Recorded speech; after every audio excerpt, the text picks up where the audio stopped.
Hello friends, welcome back to my channel. Ahok আজি আমি দেখুৱাম এডাল ধুনীয়া ইনডোৰ প্লান্টৰ কাটিং এণ্ড প্ৰপাগেশ্যন। এইডাল মই বাগিচাৰ পৰা কাটি লৈ আহিছোঁ কেইটামান ডাল।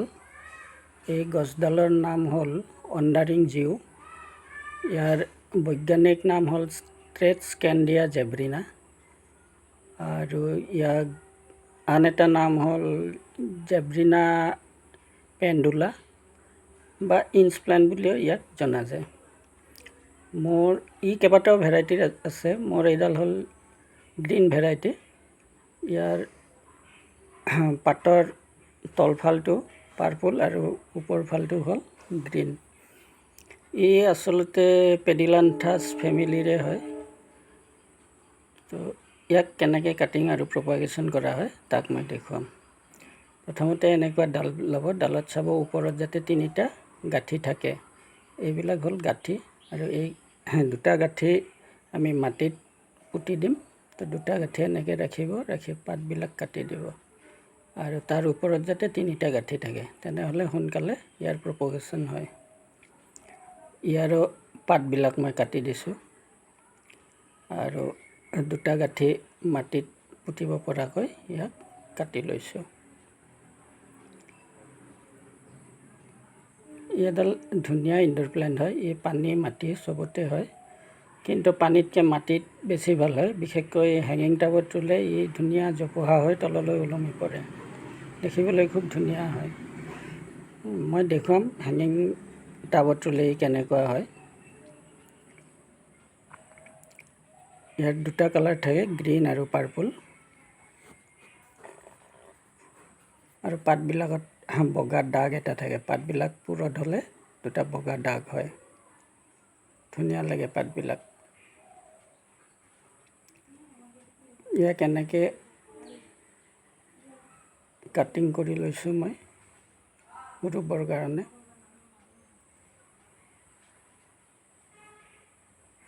গুৰিৰ পাতবিলাক এনেকৈ কাটি দিব।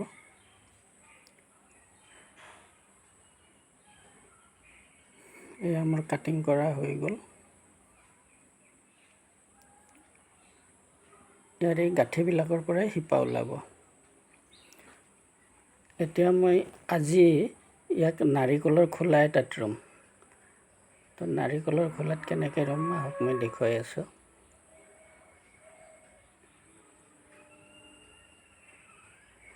এইটো নাৰিকলৰ খোলা। ইয়াত তলিত ফুটা আছে, ফুটাটো বন্ধ কৰি দিছোঁ মই এটা সৰু শিলেৰে। এতিয়া ইয়াত মই মাটি ভৰাই ল'ম।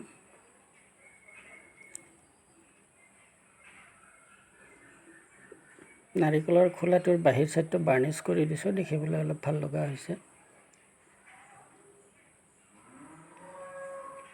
এয়া মাটি আৰু ভাৰ্মি কম্প'ষ্ট মিহলি কৰি মই ৰেডি কৰি লৈছোঁ। এইখিনি ইয়াত দি দিম। আপোনালোকে পটিং চইল থাকিলে পটিং চইল ল'ব পাৰে, নহ'লে বাগানৰ সাৰুৱা মাটি, নহ'লে মাটিৰ লগত শুকান গোবৰ মিক্স কৰি ল'লেও হ'ব।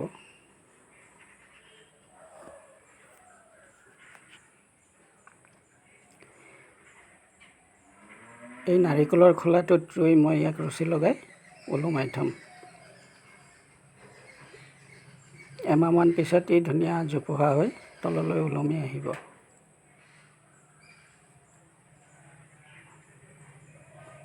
মই মাটিৰে পুৰ কৰি লৈছোঁ। পটিং চইলতো ভাল হয়, পটিং চইলো ব্যৱহাৰ কৰিব পাৰে।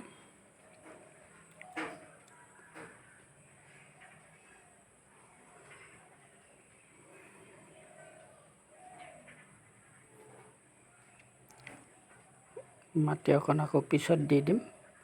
এই মাটিখিনি অকণমান চেপি বহাই ল'ম।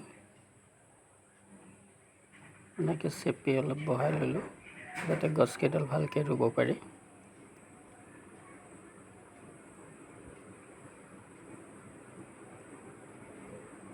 অণ্ডাৰিং জিউ ইয়াৰ নাম। ইয়াৰ 2-3টা ভেৰাইটি আছে আৰু।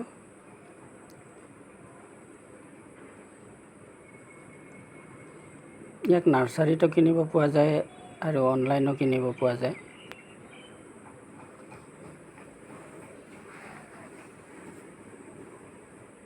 এডাল এডালকৈ এনেদৰে ৰুই দিছোঁ।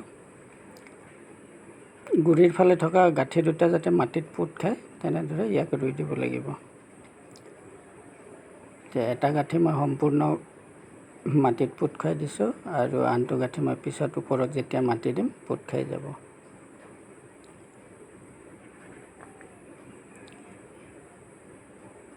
এনেদৰে এডাল এডালকৈ গছকেইডাল ৰুই দিলোঁ। আৰু ইয়াক হেঙিং টাবত ৰুবৰ কাৰণে ডাঙৰ টাব নালাগে, সৰু টাবতে হৈ যায়।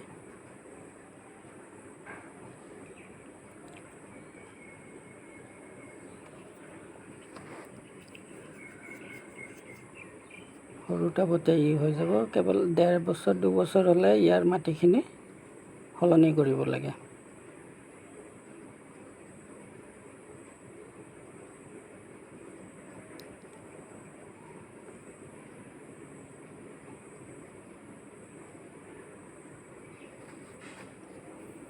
এতিয়া বাৰিষাৰ দিন কাৰণে মাটিবিলাকত পানী আছেই। মই আকৌ মাটি দি এইবাৰ ভালদৰে পোত খুৱাই দিছোঁ।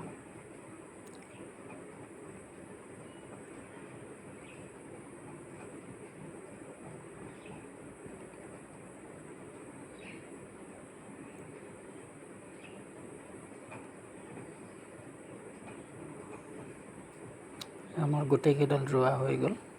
ইয়াক মই ৰছী লগাই ওলোমাই থৈ দিম আৰু ইয়াক ইনডাইৰেক্টলি ৰ'দ পৰা ঠাইত থ'ব লাগে। একেবাৰে ঘৰৰ ভিতৰত ছায়াত থ'লে গছডালৰ গ্ৰ'থ ভাল নহয়। অকণমান ৰ'দ পৰা ঠাইত থৈ দিব লাগে ইয়াক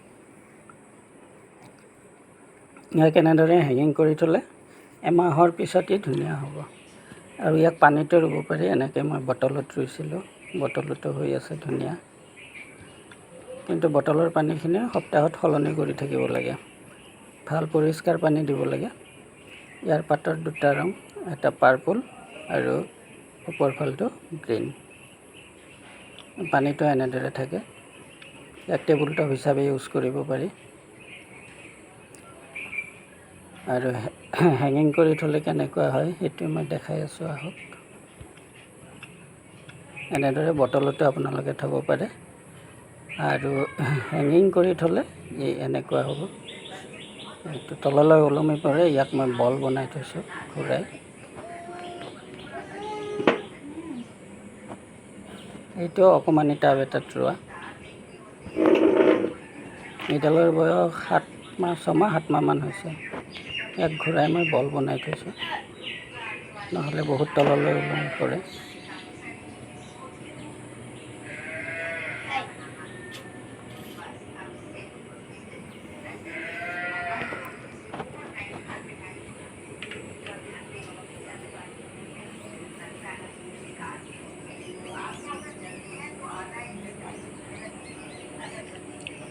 মোৰ আগৰ ভিডিঅ'বিলাকৰ লিংক ডেছক্ৰিপশ্যনত দিয়া আছে। কোনোবাই চাব বিচাৰিলে চাব পাৰিব। তাত মানি প্লেণ্ট, বেম্বো প্লেণ্ট এইবিলাকৰ বহুত ভিডিঅ' আপলোড কৰা আছে। চাব খুজিলে লিংকত গৈ ক্লিক কৰিলে চাব পাৰিব।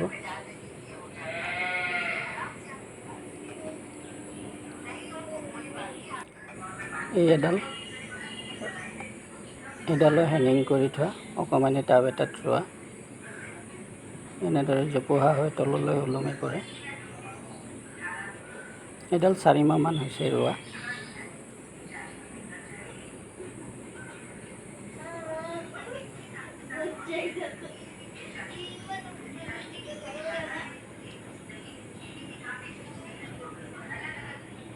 ইয়াক সপ্তাহত এবাৰকৈ পানী দি থাকিব।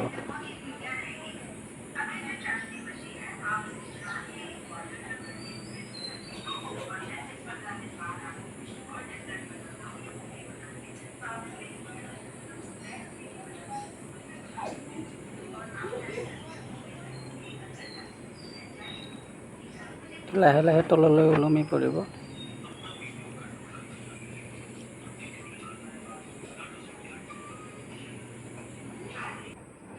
এডাল এডাল এই তললৈ ওলমি পৰিছে।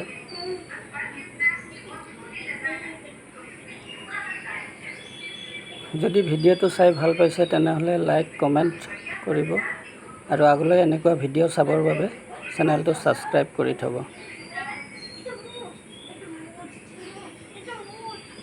এডালো জোপোহা হৈ উঠিছে। এডালো 5-6 মাহমান হৈছে ৰোৱা। এইটো অকণমানি টাব এটাত ৰোৱা গৈছে।